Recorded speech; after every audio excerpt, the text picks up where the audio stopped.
மாடியில் வளர்க்கலாம் அப்படின்னு சொல்லி சொன்னதுனால நான் வாங்கி வச்சுருக்கேன். இது வாங்கி வச்சு 1.5 வருஷம் ஆகுது. 1 வருஷம் முடிஞ்சு 2வது வருஷம் ஆரம்பிச்சிருக்கு. இன்னும் ஒரு தடவை கூட காய்க்கு வரல. ஆனால் மரம் ஹெல்த்தியாக இருக்குது. மரம் நல்ல உயரமாக நல்ல ஹெல்த்தியாக தான் இருக்குது.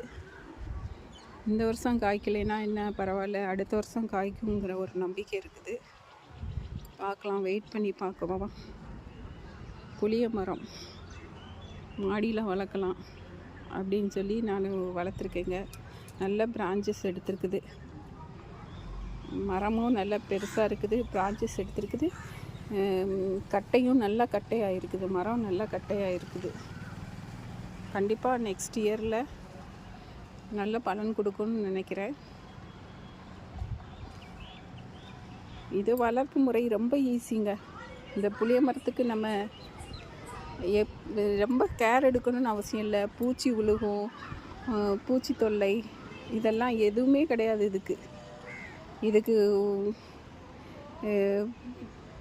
மருந்து ஒரு வாரத்துக்கு தக்கன நம்ம இது வளர்ச்சிக்கு என்ன கொடுக்கணும், ஜீவாமிர்தம் கொடுக்கணுமா, பஞ்சகாவியம் கொடுக்கணுமா, தேமூர் கரைசல் கொடுக்கணுமா அப்படின்னு ஒவ்வொன்றும் நம்ம யோசித்துட்ருப்போம்.